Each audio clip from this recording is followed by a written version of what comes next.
نحمدو و نصلی علی رسول الکریم و اصحاب اجمعین اما بعد السلام علیکم ورحمۃ اللہ وبرکاتہ الحمد للہ وقفا والصلاة والسلام علی عباد الذین اصطفیٰ.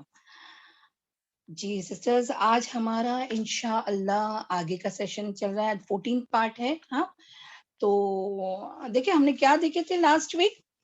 کیا دیکھے تھے کہ اللہ سبحانہ جب آپ صلی اللہ علیہ وسلم نے اعلانیہ جو قرآن کی دعوت تھی اس کو جب دی تو پھر حج کا موقع آ گیا فوراً 2-3 مہینے میں.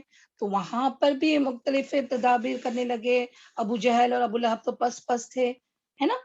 پھر کیا کرنے لگے، پھر ان کو جاگا کہ ارے یہ تو کچھ نئی باتیں، نئی دین ہے اور رسول اللہ صلی اللہ علیہ وسلم جیسے بہت آگے آ جائیں گے.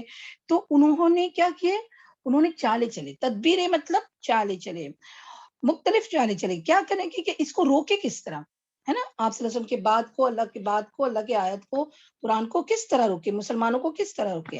تو پہلے کیا دیکھو، فرسٹ کیا تھا کہ ہنسی اڑاتے تھے، تحقیر کرتے تھے، استہزاء کرتے تھے، یہ نا مذاق اڑانا، تانے مارنا، ہے نا، ایسا کرتے تھے. پھر یہ نہیں ہوا، اس سے مطلب یعنی اور کیا کرتے تھے کہ آپ صلی اللہ علیہ وسلم کے جو بھی محفل میں جاتے ان کو سننے ہی نہیں دیتے، شور گل مچاتے. اور وہ دیکھو ایک نذر بن حارث نے کیا کیا تھا کہ کوئی بہت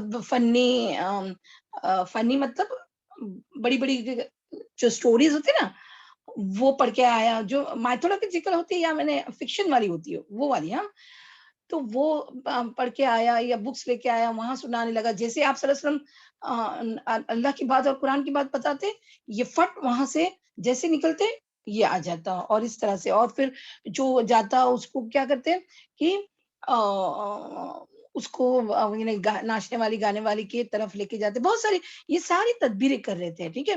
پھر شکوک و شبہات وہ پیدا کرنے کی کوشش کرتے، یہ پروپاگینڈا کرتے. بہت ہی ان کی یعنی بہت ساری مختلف تدبیریں ہم نے لاسٹ ٹائم دیکھے تھے. اور پھر کیا ہوتا ہے کہ بحث اور کٹ حجتی، بحث و مباحثہ کرنے لگے، ہے نا.